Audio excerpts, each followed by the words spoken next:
All right, if the Dogs are the best, who's the second best team in the SEC? And that assumes that Georgia's the best, Matt. And they weren't this past year in the SEC championship game, that's for sure. So Georgia right now is the betting favorite to win the national championship. You've got guys like LSU, Texas, Alabama, Ole Miss, Missouri.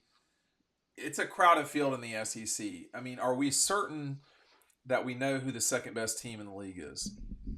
I'm not sure we do. I think the first team to me that comes to mind is Texas. Right. But if Nick Saban was still at Alabama and they had all those starters that are still there coming back, I would have said Alabama number two. But I do like what Texas brings. I don't think they have a full, complete team. I don't think they're rocked and loaded everywhere across their different position groups. But I do think Missouri has a chance to shock some people, if that would shock people. And push for that second spot. Again, I'm assuming Georgia's going to be number one too, but I like Ole Miss. There's going to be a lot of hype around the Rebels. I do think Tennessee will take a step in the right direction. I don't know if that brings them into the top four in the SEC, top five, but I think they should be better than they were last year.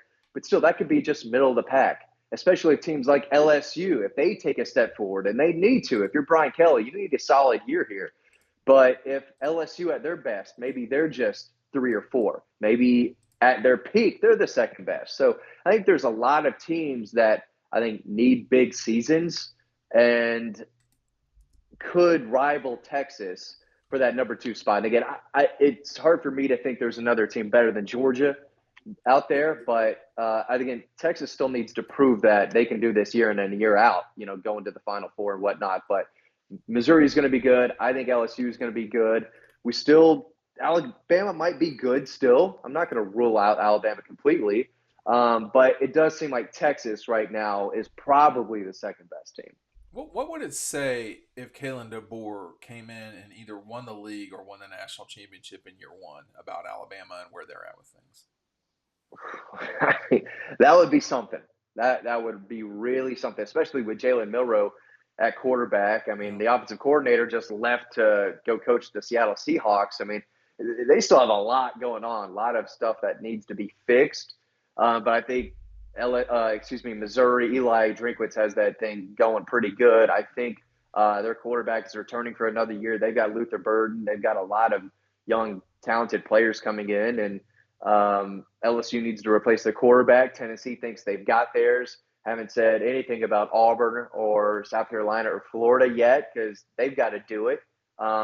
Could be a tough year, I think, for all three of those schools. But the folks at Auburn are pretty optimistic. I don't really understand it, but maybe I'm wrong there. But I think Georgia's in a real good spot. I think they probably are too. I do kind of wonder. I mean, who is the second best? I think the schedule helps Texas more than it helps say other people. I'll say that, but that they host Georgia, and I think they don't play Alabama. Texas has got a very friendly schedule. I'll get to that in a second here. This is our buddies at Red Zone, UGA Red Zone, on Clayton Street downtown in Athens. This bobblehead of UGA has gone nuts, and this is a pre-order. I'm going to put the link to it down below, but this is a very rare thing and has been very popular. In fact, so popular that they did not anticipate it would sell out the way they did. So they're giving folks the opportunity, Matt, to get this thing early. The link is down below. Make sure that you're heading over there to the link to. I mean, listen, we can't do it without our buddies at Red Zone, EcoPoly. I mean, there's just been so many great partners that we've had. But Red Zone's been there from the beginning, and we know them quite well. Please check that out, man. It's a really neat little thing to have on in your background. I'd show y'all one, but they're literally out. So order them today with the link down below. I'll make it pretty clear and put it at the top. Um, I want to. Well, speaking of showing websites, I do want to just show just real quick, Matt. These are the on the screen I'm putting on here right now. The odds to win the national championship, which would probably coincide with winning the league. I mean, so Georgia's at plus 300. Then you've got Texas at plus 700, Alabama at plus 1200, LSU at 15. 100, which is the same as Ole Miss.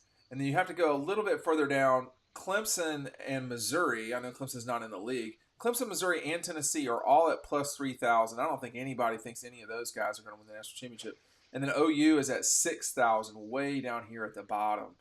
Texas A&M, excuse me, is at plus 4,000. Is it odd to you? I guess just maybe I'm too used to Texas A&M's stupidity. Yeah. That's one way to put it. Their inability to win when it matters. That they're listed over Oklahoma, who I just what are we getting here with? I mean, Texas is further along than OU, but what are we getting here with these two newcomers coming in the league? How can they spoil things for Bama, Georgia, LSU, whoever else? They're going to have to knock off someone big, whether that's Texas knocking off Georgia or Oklahoma knocking off LSU, something like that. They need to make some type of statement. It's going to be really tough to make a statement all season long, but they need a big game or two, a big win, maybe in a road environment to say, you know what, we're here and we don't care about the horns down. I mean, that's going to be the crazy part. Texas is going to see that everywhere, and they're going to have to be mentally tough. I know they've got a lot of talent, but, I mean, what are you going to do when you got 100,000 horns down in front of you? Are you going to melt or are you going to fight back? We're going to see. How can that bother you that much? It's so funny. It's so funny, though. I mean, how bothered they get. They better be ready because the SEC is just going to – they'll grab your phone number, right, and call you a billion times in the middle of the night. It's different.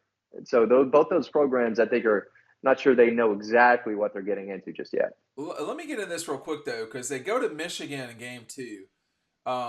They don't play a horns down situation until they go to Arkansas on November 16th. And here's what I mean by that. Like, Michigan, that's going to be a huge game.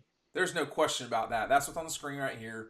But I'll try to make this larger for our friends on the interwebs. Texas San Antonio, Louisiana Monroe. I mean, they're going to play State at home. They go to Oklahoma. They go to Dallas. No one's going to care. They host Georgia. They go to Vanderbilt. They'll probably have half the crowd there in Nashville. It will probably be like a Georgia crowd there because they haven't been in Nashville forever, if ever. Then they host the Gators. But, you know, they only play 2 situations, Matt, where they're really like on the road. And that's at Arkansas, where they're going to see a lot of horns downs, and that's going to be celebrated, but not as much as Saturday after Thanksgiving when they play A&M. I mean, I think this is a completely manageable schedule for Texas. I mean, Oklahoma and Georgia back to back is not ideal, but other than that, I mean, there's no game they can't win on their schedule. No game. Yeah. And I think there should be plenty of Texas fans in Fayetteville and in College Station, too, going back to those places for the first time in a long, long time. Those folks are going to travel. Still going to be predominantly, the other school, but they'll show up. But Texas should be really good. But first year of full slate, SEC week after week after week. Yes, it won't hit them, I don't think. But it won't hit them, I'm sorry. It won't hit them until really November. I mean, they don't play a league game until the last weekend of September. Then they're off. Then they go back to Oklahoma, Georgia. I mean, if they lose 1 or 2 of those, I mean, like, I have to just say this out loud. There's no shame in losing both of those games. Even back to back, they can win the rest of their games, be 10-2, and go play in the championship game. And I mean, I think if Texas is 10-2, they probably get into the playoff, right? Like, or almost certainly get into the playoff, right? Probably, yeah. There's no Iowa State. There's no Texas Tech. There's no Kansas. I say that, and then you look but they get Vandy to Kansas. They get Vandy and State. They get Vandy and State. I think they were definitely given some priority in this first schedule compared to Oklahoma. So that's about as good as you could ask for it if you're a Texas fan, especially with Georgia at home and the way that shaped up. So they're in a position to have a big year, but you got to get it done. Who are we not mentioning that could come in and like, I mean, is LSU, who's going to be this year's Missouri? I mean, like, is it going to be Missouri? Is it going to be Ole Miss? Could LSU, you were talking about Brian Kelly. I mean, I agree with you. It's time. It's year 3, What about I've already laughed, but what about South Carolina? I mean, like, who can come in and really cause trouble and just out of the blue get to the playoff? I mean, either get to the Yeah. playoff or get to the championship game. I don't think anybody out of the blue is getting the championship game. By the way, No, I mean we could start ruling teams out like Vandy. You can probably rule out Florida. I think you can roll out South Carolina. You could probably roll Auburn. out Kentucky. You could probably roll out Arkansas and Can State. Auburn get to the playoffs? See, I don't think they can, but can Auburn get to? Okay. That would be a very, very good season if Auburn made it. I don't even know what their schedule is, but I know it's tough because they're probably towards the middle of the pack right now in the SEC. Yeah. But it wouldn't surprise me if they weren't as good as people think. I don't know what their quarterback situation is. They don't need to throw that freshman in there, as talented as I think he is. But that is This is not the end of the world here, man. Like they go Alabama, A&M, Cal, New Mexico, and then they play Arkansas. All those games are at Jordan Hare. They should win all 4 of those games, you would think. Then they host Oklahoma, go to Sanford. They still, at a good scenario, they are splitting those games. And then you got to go to Missouri, go to Kentucky. Then they host Vandy, and then Louisiana Monroe. Texas A&M comes to Auburn before they go to Tuscaloosa.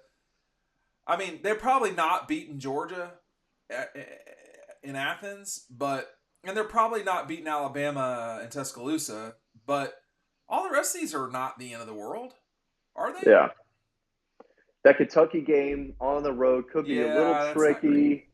And again, could Kentucky surprise? I don't think many people are expecting much out of Kentucky. So if they do anything, I think that could be a surprise. But Well, let's just go through UK just real quick because okay, they're going to host Southern Miss, then they host South Carolina and Georgia, and then Ohio, and then they play at Ole Miss, a game they gave away a couple years ago. I think that was in 22.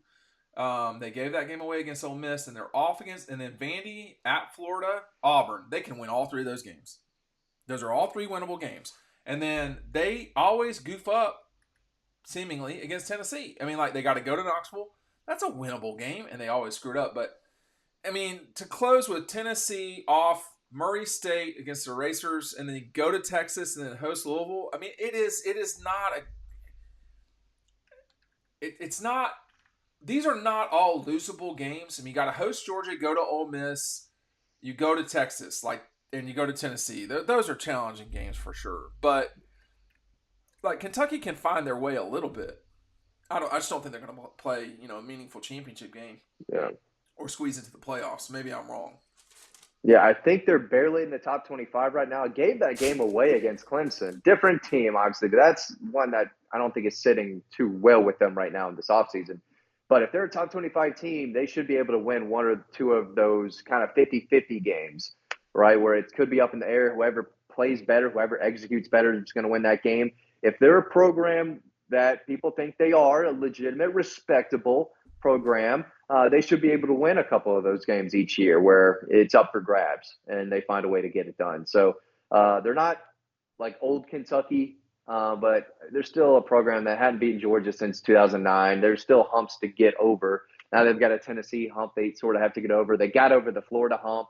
Seems like they beat Florida consistently now. Yeah. And it's funny because we're just rolling Florida as a win for most of these teams that we're looking down. Maybe not writing it. All right, in. you brought you brought their name up. I will put it on the screen. It's not pretty. I mean, it's not good at all. You're going to host you host the Canes, which I really honestly that's probably a toss up, to be honest with you. I don't think that Miami wins that game for sure just because they're better. Sanford, who gave them a lot of trouble in Dan Mullins last year. Texas A&M.